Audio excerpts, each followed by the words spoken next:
우리 함께 하나님의 말씀을 나누게 될 텐데, 주의 말씀을 나누기 전에 우리 옆 사람과 함께 인사 나누겠습니다. 주의 말씀이 늘 우리를 강건케 할 것입니다. 함께 인사 나누겠습니다.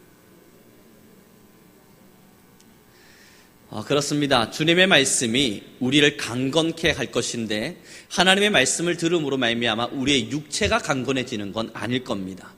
육체는 어쩔 수 없이 시간이 지나면 쇠약해지도록 되어져 있습니다. 이것은 자연의 법칙 속에서 이미 정해져 있는 것인지라 하나님의 말씀을 잘 듣는다고 해서 이 육체가 강건하지 않습니다. 저번 주에 말씀드린 바와 같이 저도 열심히 성경을 읽다 보니 시력을 잃었습니다. 이것이 어쩔 수 없는 육체의 다름이에요. 그럼에도 불구하고 우리가 이 자리에 나와서 하나님의 말씀을 들으면 영적인 강건함을 갈급하게 찾고 있기 때문이에요. 영적으로 날마다 배가 고파야만 하나님의 말씀을 들을 때에 지금 내 영혼이 배불러지고 있구나 하는 것을 깨달을 수 있습니다. 여러분 혹시 육체적으로 허기가 진 적이 있으신가요? 굉장히 허기졌을 때 찬물 한 모금을 마셔보시죠. 굉장히 허기져 있었을 때 찬물 한 모금만 마셔도 뱃속에 뭔가 꾸룩꾸룩 내려가는 게 느껴집니다. 그런데 배가 빵빵하게 불러있을 땐 찬물 한 모금을 마시기도 어려워요. 힘겹게 느껴지죠. 하나님의 말씀을 듣는다는 것이 그렇습니다. 영적으로 날마다 목말라 있는 사람들은, 이 갈급함 앞에 서 있는 사람들은 밥이 아니어도 괜찮아요. 찬물 한 모금만 마셔도 지금 내 영혼이 촉촉히 적셔지고 있다는 것을 느끼고 깨닫습니다. 그러나 이 영적인 부분 안에 하나님의 말씀이 아닌 세상의 것으로 가득 채워놓은 사람들은 아무리 하나님의 말씀에 단비가 떨어진다 한들 배불러서 듣지를 못하고 새기지를 못하고 내려놓지를 못합니다. 그저 배불러 평안히 앉아 배를 두드리며 난 배불러, 난 지금 배불러 라고 생각만 할 뿐이겠죠. 오늘의 본문의 말씀 함께 읽도록 하겠습니다. 8장 12절입니다. 함께 읽습니다. 시작.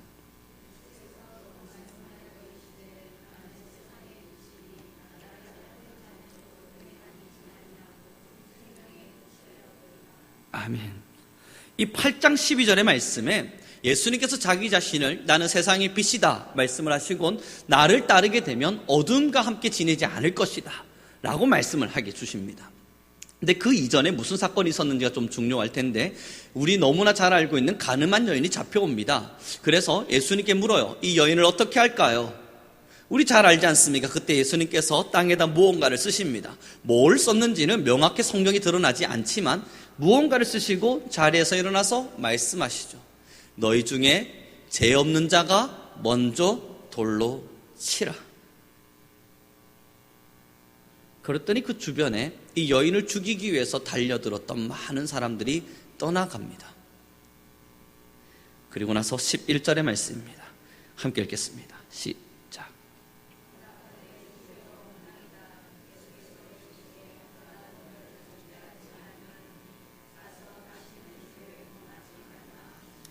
예수님께서 여자에게 물어요. 여인아, 너를 고발하던 사람들이 어디에 있느냐? 지금 너를 죽이겠다 달려들었던 그 원수들이 어디 있느냐? 너의 죄를 물어뜯기 위해서 달려왔던 그 사람들 도대체 다 어디 있느냐? 그때 여인이 11절의 말씀을 고백한 겁니다. 주여, 없나이다.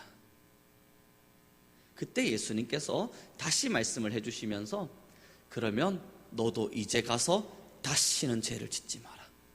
그리고 나서 하신 말씀이 나를 따르면 죄 안에 거하지 않을 것이다. 왜냐하면 내가 세상의 빛이기 때문이다. 나에게 나아오는 자는 죄 사함을 받을 것이요 또한 그 빛 안에 거함으로 이젠 더 이상 죄를 짓지 않을 것이다. 여러분이 엄청난 사건 앞에서, 이 여인의 죄를 사해 가시는 예수 그리스도의 이 권능 앞에서, 때로는 이 지혜의 말씀 앞에서 많은 사람들이 탄복을 하죠. 그리고 이 여인의 죄를 사하곤 예수님이 하신 말씀이에요. 이제 나를 따르는 자는 죄 가운데 거하지 않을 것이다. 그런데 그때 나오는 이 바리새인들의 모습 좀 보십시오. 13절과 14절의 말씀입니다. 함께 읽겠습니다. 시작.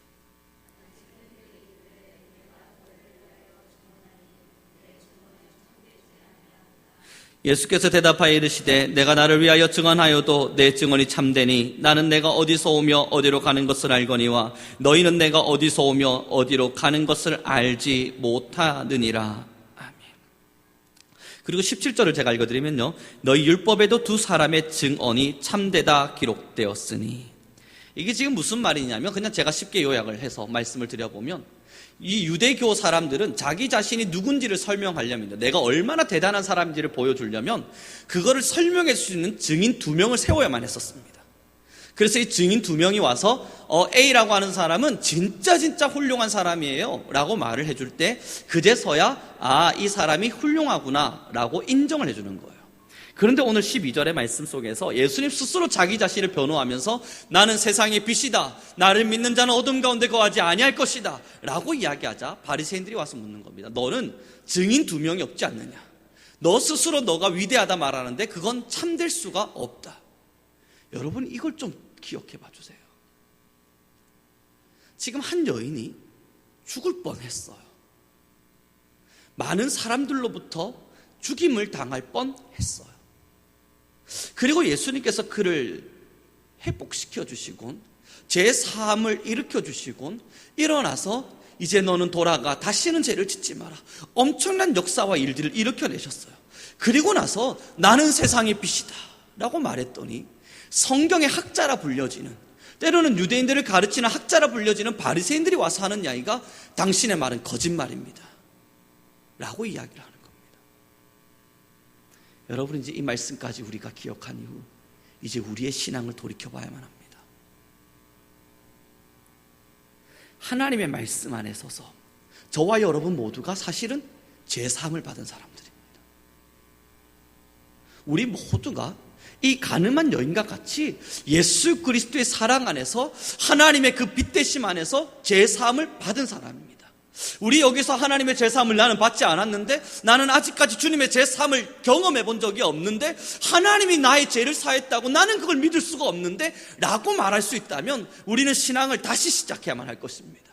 여러분, 저와 여러분 모두는 이미 하나님의 죄사함의 은혜 안에서 서 있는 사람들이에요. 그런데 문제는 어디서 발견되는 줄 아십니까?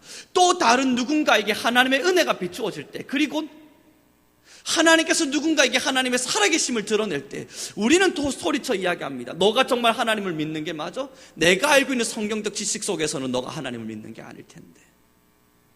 오늘 이 바리새인들의 모습들을 보시죠. 한 여인이 하나님의 특별한 은혜를 누려요. 그러고 나서 그 여인이 하나님의 은혜를 누린 이후에 지금 예수님께서 나는 세상의 빛이야, 나에게 나오는 자는 죄 사함을 입지 않을 것이야, 죄를 따르지 아니할 것이야 라고 말을 하고 있을 때 거기다 대고 소리칩니다. 당신은 참되지 않습니다. 당신이 무엇이기에 우리의 죄를 사합니까? 사랑하는 성도 여러분, 이제 우리의 죄성들을 발견할 때가 되었습니다. 우리가 진실로 죄인임을 깨달았을 땐 하나님께서 우리의 죄를 이 가늠한 여인과 같이 회복시켜 주셨음을 우리 모두가 알고 있는 상태입니다. 이걸 알고 있다는 것은 지금 내가 하나님으로부터 감당할 수 없는 은혜를 누렸다는 것을 깨닫고 있는 상태인 겁니다. 감당할 수 없는 은혜. 하나님께서 우리의 모든 죄를 사하심으로 우리를 살리셨다는 것을 완벽히 알고 있는 상태이죠. 그러나 이 바리새인들은요, 그렇지 않았습니다. 우리 함께 하나님 말씀 함께 보도록 하겠습니다. 16절의 말씀입니다. 15절과 16절의 말씀 함께 읽습니다. 시작.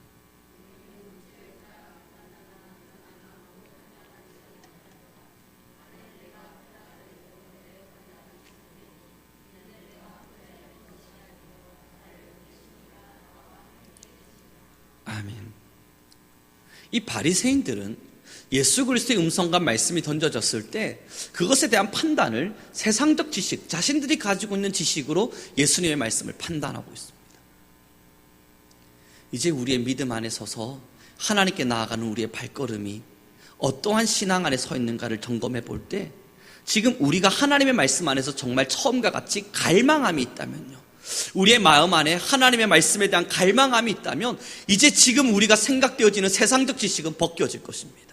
하나님의 말씀을 판단할 때에 어떠한 나의 생각과 나의 가치와 나의 판단으로 어떠한 하나님의 말씀을 잣대질하고 있는 것이 아니라 이제 우리의 모든 것이 벗겨지고 주님의 말씀이 내게 뭘 말씀하실까에 대한 갈망함 앞에 서게 될 것입니다. 그리고 우리가 주의 말씀을 들을 때 모든 죄에서부터 우리를 회복시킨 하나님의 음성이 들려질 때 이제 이 말씀 11절의 말씀이 명확히 들려지는 거예요. 가서 너희는 다시는 죄를 짓지 마라. 사랑하는 성도 여러분, 오늘 저와 여러분이 함께 나눠야 될 가장 가슴에 새겨야 될 말씀이 바로 이 11절의 말씀입니다. 가서 너희는 다시는 죄를 짓지 마라. 사랑하는 성도 여러분, 이 바리새인들은요, 하나님의 음성과 말씀이 들려졌을 때에 자신들의 생각, 자신들의 지식을 따라서 너는 참이 아니야, 너는 지금 나에게 이러한 것을 말할 수 있는 상태가 아니야, 끊임없이 자신들의 잣대를 가지고 뭔가를 말하고 있지만, 정말 우리 안에 하나님의 제3에 대한 갈망이 있었다면, 그리고 우리를 주님께서 부르셨음을 알고 있다면, 이제 우리의 내면 안에, 마음 안에 새겨주시는 말씀이 있다면 다시는 너희는 가서 죄를 짓지 말아 할 것입니다. 이제 이 예를 들어가면서 함께 말씀을 나눠보도록 하죠. 언젠간 제가 거짓말을 한 적이 있었습니다. 어린 시절입니다. 오락실을 가고 싶었어요. 너무너무 오락실이 가고 싶었어요. 그래서 부모님의 호주머니에 손을 댄 기억이 있습니다. 물으셨죠. 여기 있던 지갑에 여기 있던 잔돈이 분명히 있었는데 어디 갔는가? 너가 아느냐? 저는 당당히 말합니다. 모릅니다. 그리고 얼마 또 지나지 않아서 오락실이 또 가고 싶어져요. 아시다시피 그때 당시 저희 교회, 저희 집이 그리 부유하지 않았기에 용돈이라고 하는 걸 상상한 적이 없었습니다. 그래서 제가 할 수 있는 유일한 선택은 길거리에서 동전을 줍던 아니면 부모님의 호주머니에서 동전을 줍는 일입니다. 그리고 나선 부모님의 호주머니를 열심히 털어요. 그리고 그걸 다시 끄집어내요. 얼마가 있는 걸 발견하고 또 오락실로 뛰어갑니다. 부모님이 물으시죠. 본 적이 있느냐? 없습니다. 언젠가 그것이 제가 발견되어졌고 부모님이 노발대발 화를 내시면서 저를 막 혼을 내셨어요. 눈물 찔끔찔끔 흘려가면서 다시는 안 그러겠습니다. 다시는 내가 안 그러겠습니다. 용서를 받았죠. 그리고 그 다음날 저는 다시 호주머니에 손을 댑니다. 신기하죠. 그날 저녁에 제가 결심했던 결심이 거짓말이 아니에요. 부모님께 혼이 나고 있던 그때 저는 다시는 오락실 가지 않겠다고 정말 마음으로 되뇌이고 있었어요. 그리고 다시는 부모님의 호주머니에 손을 대지 않겠다고 마음 먹고 또 마음 먹고 있었단 말이에요. 그런데 그 다음 날이 되자 오락실의 유혹이 여전히 저를 찾아옵니다. 친구들이 간다네요. 저도 가고 싶네요. 먼저 가 있어 이야기하곤 저는 집으로 뛰어가 호주머니를 건드려야 합니다. 기다리고 있는 친구들을 위해서. 여러분, 그것을 건드릴 때 제 마음 안에 굉장히 미안한 마음이 들어와요. 또 내가 또 이 유혹에 빠지는구나. 이러면 안 되는데, 어린 마음이지만 이러면 안 되는데 되는데 수많은 갈등을 하다가 한 가지 판단을 합니다. 그러나 할 수밖에 없어. 왜냐하면 우리 부모님은 나한테 용돈 안 주니까. 그리고 나서 건들면서 뛰어내려가요. 오락을 할 때 얼마나 행복한지 몰라요. 사랑하는 성도 여러분, 제3의 은혜라고 하는 것, 그리고 이 여인이 제3을 받은 이후에 예수님께서 다시는 너희는 죄를 짓지 말라 말씀하신 것, 그것을 바리새인들이 들었을 때에 너 참 아니야, 넌 거짓말이야 라고 말을 합니다. 이 바리새인들이 하나님의 말씀을 모르는 게 아니지 않습니까? 이 바리새인들이 하나님의 말씀을 모르고 살고 있는 게 아니잖아요. 그런데 예수 그리스도의 음성을 들었음에도 불구하고 기가 막혀 있으니까 이것을 하나님의 음성으로 드러내지를 못하는 겁니다. 그리고 나선 예수님께 다가가 말하는 거예요. 너 지금 거짓말하고 있는 거야. 자기가 보고 싶은 대로 보고 자기가 듣고 싶은 대로 듣고 있는 겁니다. 사랑하는 우리 성도 여러분, 이 말씀을 묵상해 가면서 하나님의 이 말씀을 전피적으로 요약해 가면서 제 마음에 던져졌던 말씀이 혹여 우리가 바리새인은 아닌가 하는 생각이었습니다. 너희는 다시는 죄를 짓지 말라. 이 말 앞에 우리가 어떻게 반응하고 있는가? 주님, 그건 안 되는 일 아닙니까? 우리가 이미 죄인인걸요. 다시는 죄를 짓지 말라니요, 주님. 그건 거짓말 하시는 겁니다. 내가 그럴 사람이 아닙니다. 사랑하는 성도 여러분,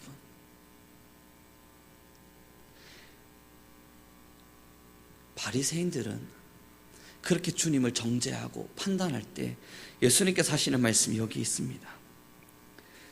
8장의 말씀 29절입니다. 함께 있습니다. 시작.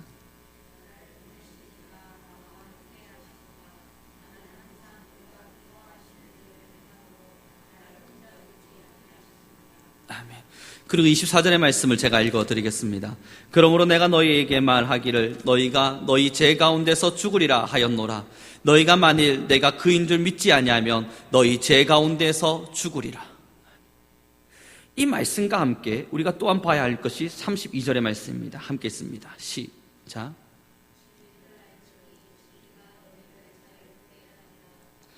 아멘. 예수 그리스도를 알게 되면 예수 그리스도가 우리를 죄로부터 자유하게 하신다 하셨습니다. 이제 저와 여러분이 지금 이 자리에 있는 이유는 죄로부터 자유되어짐으로 말미암아 하나님의 은혜의 도가니 안으로 들어가 있는 상태인 겁니다. 그런데 여전히 신앙인들이 어떠한 것을 선택하냐면 죄 가운데 머물기를 선택하면서 주님께서 너희가 다시는 가서 죄를 짓지 말라 명할 때 하나님 나 죄인입니다, 하나님 나 다시는 죄 짓지 않는 거 그거 못 지킵니다. 다시 말해서 죄 가운데서 그저 죽기를 선택하고 있는 거. 24절의 말씀이 뭐라 기록됩니까? 너희가 만일 내가 그인 줄 믿지 아니하면, 하나님께서 예수 그리스도께서 우리를 자유케 하신 자임을 믿지 아니하면 우리는 죄 가운데서 여전히 죽을 것이다. 사랑하는 우리 성도 여러분, 이제 우리의 신앙을 좀 더 명확하게 쳐다봐야 될 때가 되었습니다. 예수 그리스도가 우리의 죄를 사했음을 알았을 때, 그것을 은혜로 깨달았을 때 시간이 지나 우리의 눈과 귀가 바리새인이 되어서 우리가 여전히 죄 가운데 머물러 있으면서 성경이라고 하는 것, 말씀이라고 하는 것은 나의 생각과 나의 판단과 나의 기준으로 다 잣대질을 하곤 나는 여전히 죄 가운데 머물러 있으면서 주님 나는 진리 가운데 살 수 없습니다, 나는 죄를 지을지라도 하나님 괜찮지 않겠습니까? 스스로 합리화하며 살진 아니하는가? 그리고 나서 뒤에 말씀입니다. 34절의 말씀 함께 읽어보도록 하죠. 함께 있습니다. 시작.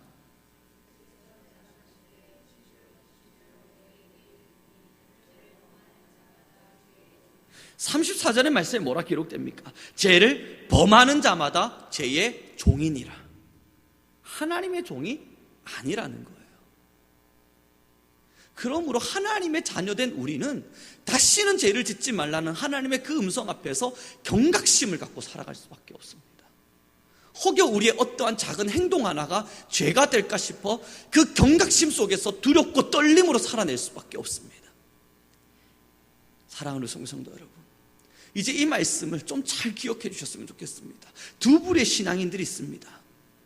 죄를 두려워하며 살아가는 사람, 또 한 부류의 사람들은 자신이 죄 가운데 있지만 평안한 사람들, 죄 가운데 머물러 있으면서 하나님의 말씀이 던져질 때 바리새인들처럼 하나님의 말씀을 받는 게 아니에요. 그저 자신의 생각으로 판단하고 있을 뿐이에요. 그렇게 살아가며 죄 가운데 머물러 있는 자기 자신을 괜찮다 여기며 사는 사람들, 그리고 어떠한 부류의 사람들은 어떤 내가 행동하는 하나의 잘못들 혹은 내가 말로 내뱉는 어떠한 말들이 하나님 앞에서 죄가 될까 싶어서 내가 다시는 죄의 종이 되어지지 않기 위해서 늘 경각심을 가지고 살아가는 사람들.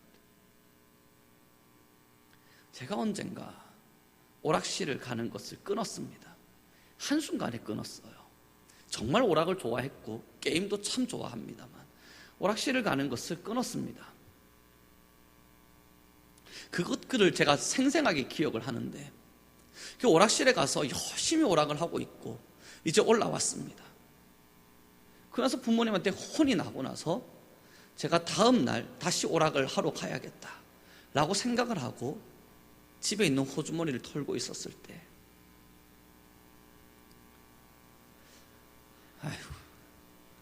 그 호주머니 사이에 잔돈이 들어가 있는데 분명히 잔돈은 이 안에 있어요.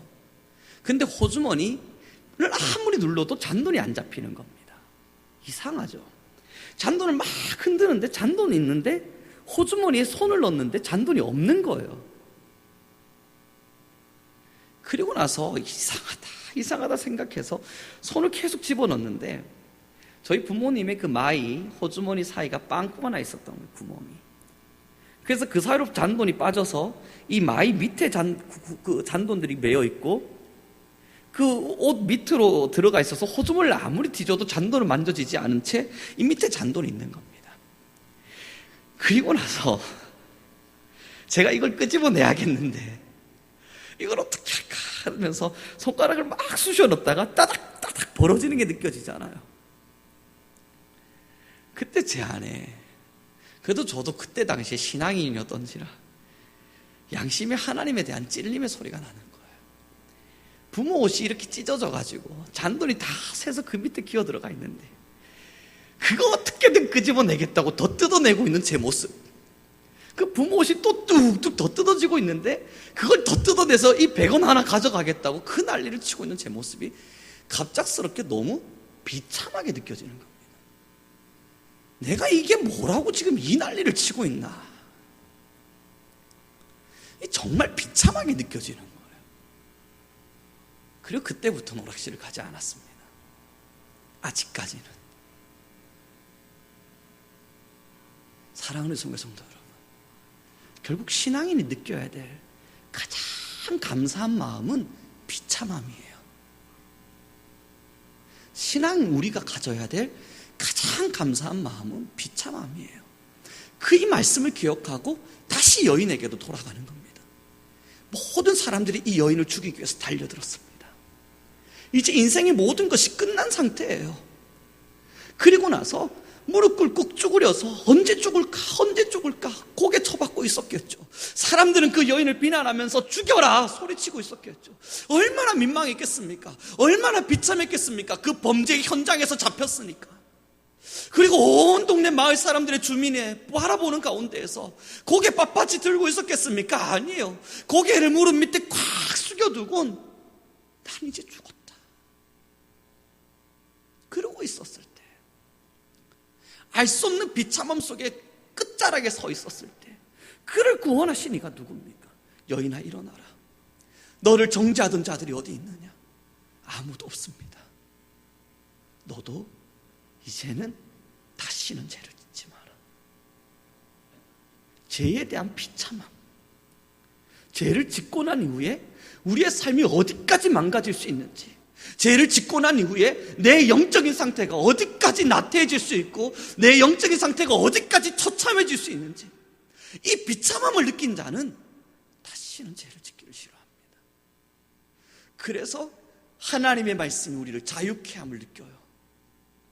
그러나 그러지 않고 이 바리새인과 같은 지식을 가지고 그저 하나님의 말씀의 지혜와 지식을 따라서 하나님의 말씀을 자신에게 완벽히 적용하지 못한 채 그렇게 잣대질을 할 때에는요, 여전히 죄 가운데 있지만, 죄의 종으로 살아가고 있지만, 죄를 짓곤 있지만 다시는 죄를 짓지 말라, 그 말씀 앞에서 반항합니다. 하나님, 당신은 참이 아닙니다.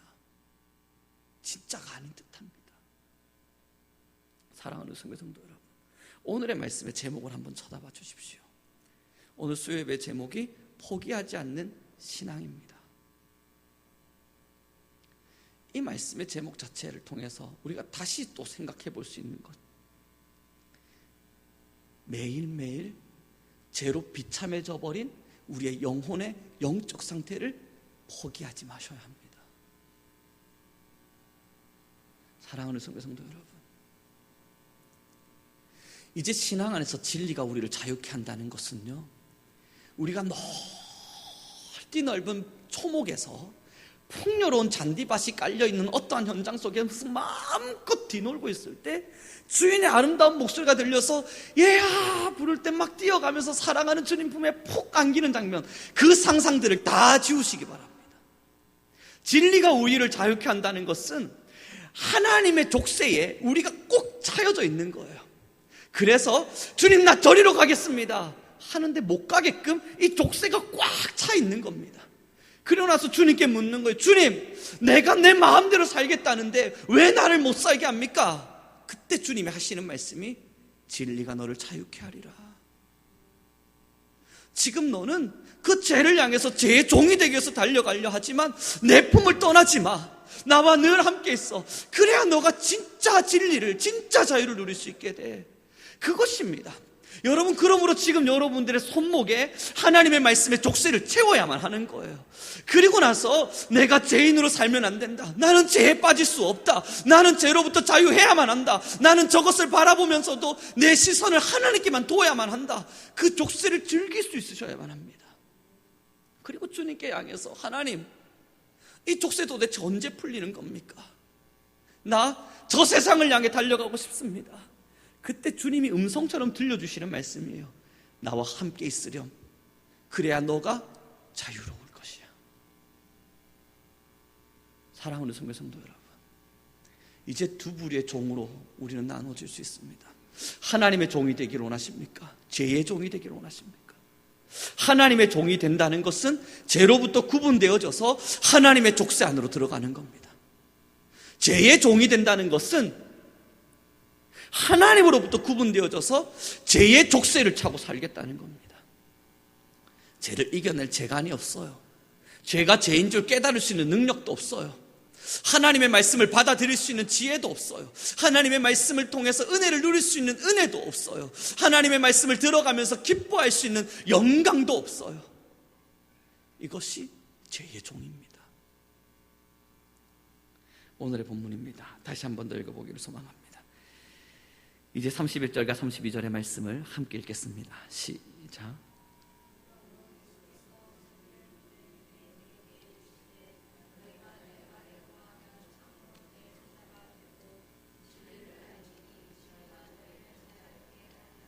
아멘.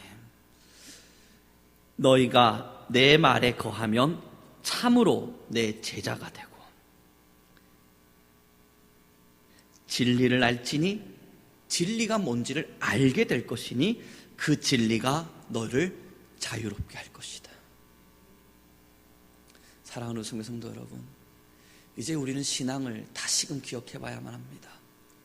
죄를 잃어버린 채 내가 죄인이라는 사실을, 또한 나는 비참함 속에서 하나님의 그 엄청난 구원의 자리를 얻게 된 자임을, 이걸 잃어버리게 될 때 하나님의 말씀이 귀담아 들려지지가 않습니다.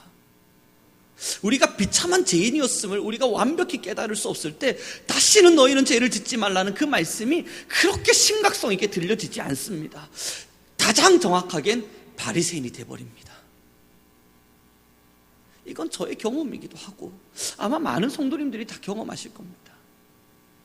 저도 저의 신앙을 돌이켜봤을 때, 진짜 신앙을 발견했을 때에는 하나님께서 제게 뭔가를 주셨을 때가 아니었어요. 하나님께서 뭔가 제게 은혜를 주셔서, 때로는 제가 기도했던 것을 이루게끔 하셔서, 때로는 힘들어하는 일을 위해서 기도했을 때 그것을 응답해 주셨을 때 그 은혜는요, 하루 이틀이면 지나가 버리더라고요. 그 기쁨은 하루 이틀이면 지나가 버리고 또다시 우리는 하나님의 은혜를 갈망하며 살고 있더라고요. 그런데 제가 하나님 안에 서서 돌이켜 봤을 때, 지금 나는 왜 이렇게 하나님의 말씀을 기뻐함으로 따르려고 하는가? 제 비참함을 느꼈을 때입니다. 누누이 말씀드리는 그때의 상황. 제 친구 한 명과 함께 저희 백석대학교에 있는 진리관, 지혜관이죠. 그 지혜관 밑에 예배실이 있습니다. 이제는 사라져버렸어요.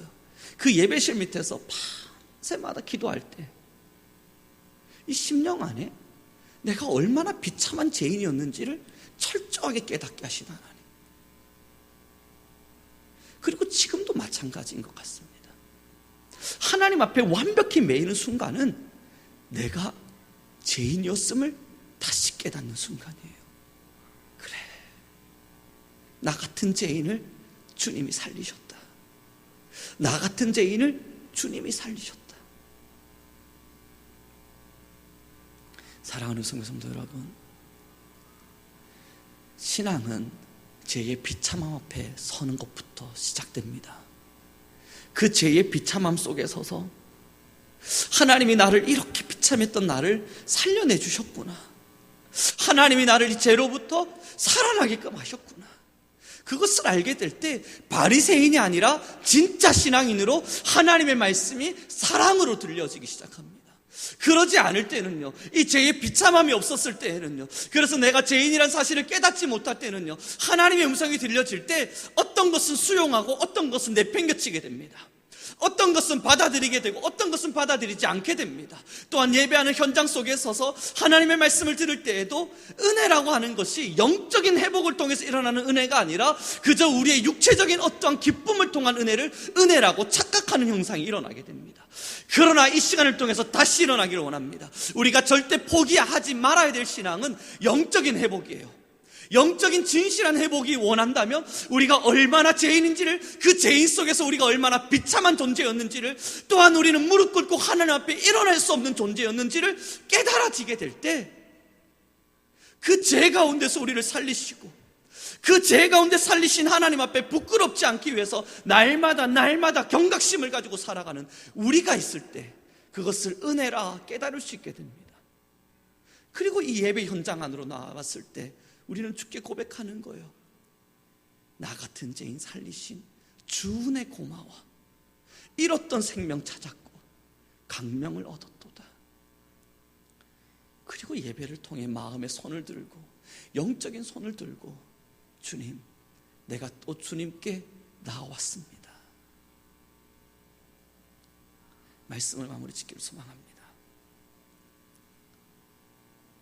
저도 바리새인처럼 살아가고 있습니다. 예전에도 바리새인처럼 살아왔었고 앞으로도 이 바리새인과 같은 삶을 살지 않기 위해 발부둥치겠지만 어쩔 수 없이 저에게 또 찾아오는 바리새인을 저도 이기며 살아야 될 것입니다. 내가 죄인이라는 사실을 망각해버릴 때. 그래서 하나님의 말씀과 은혜의 자리로 나올 때 저의 지혜와 지식으로 주님의 말씀을 판단하려 할 때. 그러나 여러분, 한번 상상하세요. 정말 하나님의 깊은 은혜를 누리고 싶다면 언제일까? 여러분 이 앞자리에서 혹은 여러분이 지금 앉아 계신 자리에서 무릎을 꿇고 주님, 나 죄인입니다. 주님, 나 같은 사람이 이 자리에 나왔습니다. 나같이 죄인된 자가, 나같이 이렇게 못쓸 사람이 하나님의 은혜를 구하기 위해서 나왔습니다. 다들 그렇게 한 번쯤 물어보신 기억이 있지 않습니까? 견딜 수 없는 고통과 아픔 속에서, 때로는 죄의 구렁텅이 속에서 하나님, 나 좀 제발 살려주십시오. 하나님, 나 좀 제발 좀 살려주십시오. 그 비참함을 견디지 못해서 울어봤던 기억들 다 가지고 계시지 않습니까? 그때만큼 하나님의 은혜 뜨겁게 누려보신 적 있으신가요? 없으실 거예요. 그때만큼 하나님의 사랑의 손길이 여러분을 뜨겁게 다스려 주셨던 적 기억한 적 있으십니까? 아니, 없으실 거예요. 삶이 아파서든 영이 아파서든 너무너무 비참해서 하나님 앞에 무릎을 꿇고 주님, 나 지금 비참합니다. 나 좀 살려주십시오. 그렇게 울부짖어야 했던 그 시절, 그때만큼 하나님의 은혜가 간절했던 적이 있습니까? 그때만큼 하나님이 여러분을 뜨겁게 만져주셨던 적이 있습니까? 지금도 그렇게 뜨거운 은혜를 누리고 싶으시다면 지금 여전히 내가 죄 가운데 살고 있는 죄인임을 기억하며 비참해야 됩니다. 내 영혼이 여전히 죄인이구나. 내 영혼이 여전히 주님의 말씀 안에서 죄를 사랑하며 살고 있구나. 그리고 주님 앞에 나와 시편의 고백과 같이 나의 반석 되신 여호와 하나님, 나를 제발 살려주십시오. 그때 여러분 은혜 받으십시오. 은혜 받으십시오. 열변을 토하지 않아도 하나님이 여러분의 영혼을 살림을 느끼며 누구도 감당할 수 없는 특별한 하나님의 사랑을 체험할 것입니다. 기도하겠습니다.